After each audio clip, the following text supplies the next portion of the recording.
الرحمن علم القرآن خلق الإنسان علمه البيان۔ معزز سامعین، دارالعلوم وقف دیوبند کے شیخ الحدیث نبی محدث عصر حضرت مولانا سید احمد خضر شاہ صاحب مسعودی کشمیری دامت برکاتہم کی ذات گرامی آج کی اس پر رونق تقریب کو مزید رونق بخش رہی ہے۔ علوم انوری کے امین اس باکمال شخصیت اور باوقار ہستی کا ہمارے درمیان موجود ہونا یقیناً باعث مسرت ہے۔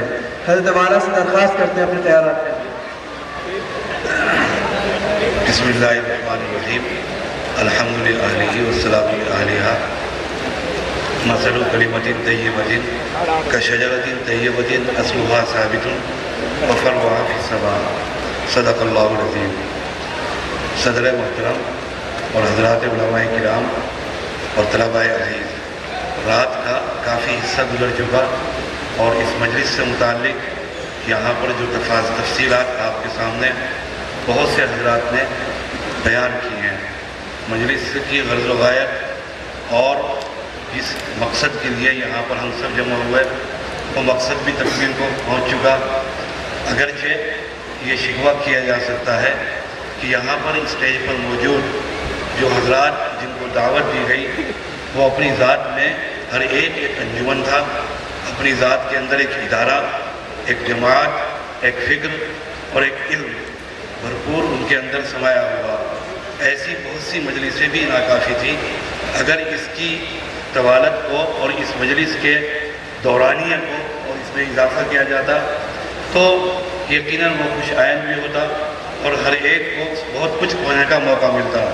اب تو یہ ہے کہ جو کسی نے کہا ہے کہ تسکین دل محضوں نہ ہوئی، وہ سعی کرم فرما بھی گئے۔ اس سعی کرم کو کیا کہیے، بہلا بھی گئے، تڑپا بھی گئے۔ حضرت حجت الاسلام مولانا محمد قاسم صاحب نانوتوی نور اللہ مرقدہ کے نام نامی اور اس میں گرامی سے معنون و منصوب اس اکیڈمی کے ذریعے جو یہاں پر آپ کے سامنے کارنامے اور وہ کتابیں جو تیار کی گئی ہیں ان کا اجرا عمل میں آیا۔ اگر اس مختصر مدت میں اکیڈمی کی پیدائش، اس کی جوانی اور اس کا مختصر دورانیہ، اس قلیل ترین مدت میں شاید ذمہ داران اکیڈمی کو لشکر سلیمان علیہ السلام کی مساعدت و معاونت حاصل ہے۔ شبابی قوتیں ہیں، شبابی توانائیاں ہیں اور اس کے ساتھ ساتھ بزرگانہ شفقتیں اور بزرگانہ تمام کی تمام توجہات حاصل ہیں۔ خدا کرے کہ یہ تمام کی تمام سفر، علمی سفر، حضرت خطیب الاسلام مولانا محمد سالم صاحب قاسمی دامت برکاتہم کی زیر سایہ اور ان کے زیر نگرانی اور برادر محترم مولانا محمد سفیان صاحب کے زیر نگرانی اور عزیز القدر مولانا شکیب صاحب صلی اللہ علیہ کے شبابی طاقتوں کے ساتھ روز افزو ترقی پر اور دن دگنی رات چوگنی ترقیات اس کو حاصل ہوں۔ یہاں پر جن شخصیات کی سلسلے میں کتابیں اور ان کتابوں کا اجرا ہوا، قریب ترین ماضی میں شخصیت حضرت حکیم الاسلام مولانا محمد قاری محمد طیب صاحب نور اللہ مرقدہ سابق محتمم، اس سے پیشتر ان کے والد گرامی اور علامہ کشمیری ایسے ابتری شخصیات کے استاد حضرت مولانا حافظ محمد احمد صاحب، ان کی سوانح یہاں پر اس کا بھی اجرا ہوا۔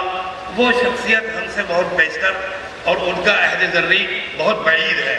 ماضی قریب میں ہمیں دیکھنے کا اتفاق ہوا اور ہم نے اس شخصیت کو برتا، آنکا، جانچا اور پرکھا، اور یہ ہماری سعادت ہے، یہ ہماری خوش قسمتی ہے کہ ہم نے اس شخصیت کو دیکھا کہ ایک موقع پر عطا اللہ شاہ بخاری نے علامہ کشمیری کے تعزیتی جلسے میں کہا کہ صحابہ کا قافلہ جا رہا تھا، کشمیری آخری صحابی تھے جو پیچھے رہ گئے۔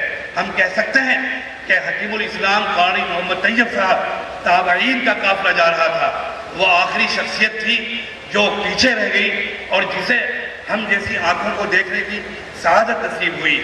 کیا تھا؟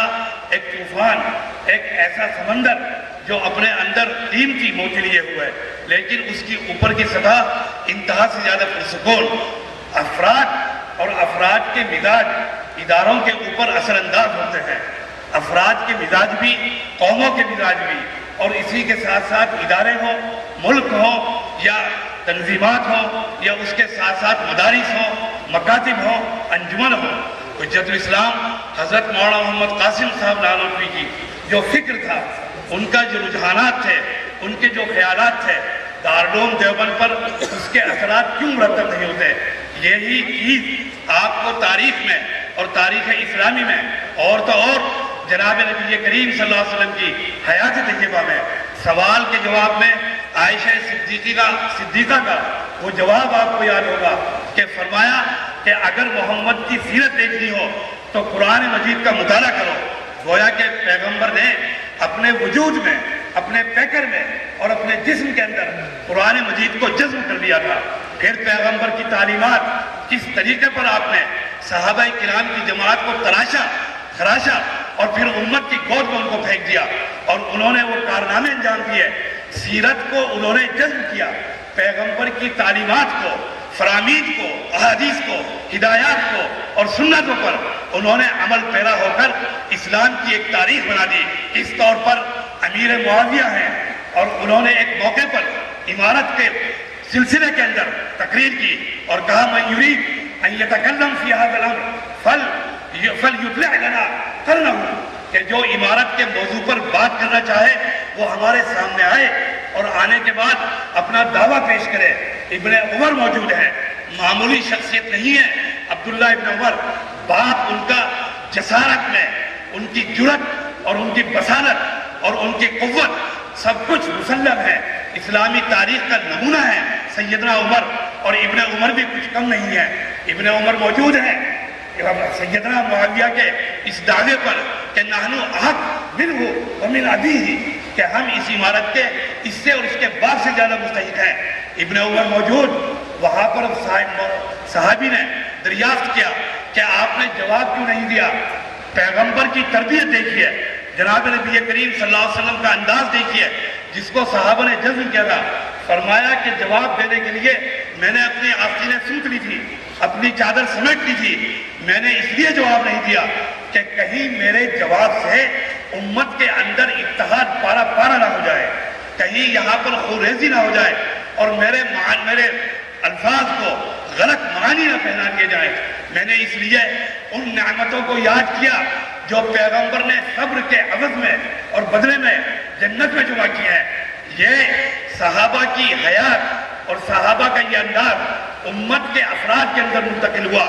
پھر ہم نے حکیم الاسلام کو دیکھا آخری دور میں، جہاں پر افراد کے جوہر کھلتے ہیں، جہاں پر افراد نکھر کر اور اچھل کر ان کی شخصیت سامنے آتی ہے، وہ شدائد ہیں، وہ مصائب ہیں، وہ آلام کے دور ہیں، وہ امتحانات کے دور ہیں۔ جو دور حکیم الاسلام پہ آخر میں گزرا، شدائد کا، مصائب کا، آلام کا، جس وقت 60 سال کا اہتمام حکیم الاسلام کا ہچکو نے لے رہا تھا، اس وقت ہم نے ابن عمر کے اس طرز کو ان کی زبان سے سنا کہ میں نے اپنے لیے سب سکوت اور استغنا اپنے لیے پسند کر دی ہے۔ یہ وہ روایات تھی، یہ وہ جوہر تھے، یہ وہ ان کے امتیازات تھے جو کبھی ان کی پشت کے اندر نسبت قاسمی جلوہ گر، کبھی نسبت اشرفی ان کے اندر جلوہ گر، کبھی ان کے الاستاذ الاکبر جن کو وہ بذات خود کہتے تھے کہ الامام الکشمیری، وہ نسبتیں ان کے پوری شخصیت اور پیکر کے اندر جلوہ گر تھی۔ اس روایات کو، اس طریق کو، اس انداز کو انہوں نے برقرار رکھا۔ ان کا کارنامہ یہ ہے کہ وہ اس دور کے اندر اکابر دیوبند کو زندہ کرنے والی شخصیت ہیں۔ اگر کسی نے اپنے اکابر کے علوم کو، اپنے اکابر کے کمالات کو اور ان کے امتیازات کو بیان کرنے میں اختصاصی درجہ حاصل کیا تو وہ حکیم الامت مولانا اشرف علی صاحب تھانوی، اور پھر دیوبند کی تاریخ میں دوسری شخصیت حضرت حکیم الاسلام مولانا قاری محمد طیب صاحب کی ہے۔ ان کی تدریس ہو، ان کا قلم ہو، ان کی زبان ہو، ان کا بیان ہو، کوئی بھی چیز ہو، اکابر کے علوم اور تذکرے سے کبھی خالی نہیں رہا۔ آج وہ تسلسل جو حضرت نانوتوی تک پہنچتا ہے، اپنے جہاں گزر 30-33 سال کے سفر کے بعد اس منزل پر پہنچا کہ اس منزل پر پہنچانے کے لیے بہت سو کی قربانیاں ہیں، بہت سو کے لہو پوشیدہ ہیں۔ مفسر قرآن مولانا محمد نعیم صاحب، حضرت مولانا اندر شاہ صاحب کشمیری اور حضرت مولانا خورشید عالم صاحب اور وہ 85 لوگ جنہوں نے اس تنکے سے تنکا کر کے اس بکھرے ہوئے آشیانے کو قوت بخشی، طاقت بخشی۔ حضرت محتمم صاحب دامت برکاتہم کے دائیں بائیں انہوں نے اپنی قربانیاں پیش کی۔ آج وہ بھی جنت کے اندر شاداں و فراہ ہوں گے کہ ان کی قربانیاں رنگ لائیں، اور دارالعلوم کا وہ امتیاز تحقیق کا، ریسرچ کا، تعلیم کا، تدریس کا، افراد سازی کا، رجال سازی کا، وہ جو نانوتوی کا منصوبہ تھا، اس منصوبے کو پھر سے باندھ اور پھر سے آگے بڑھنے کی گویا کہ ایک ہمت اور طاقت ملی۔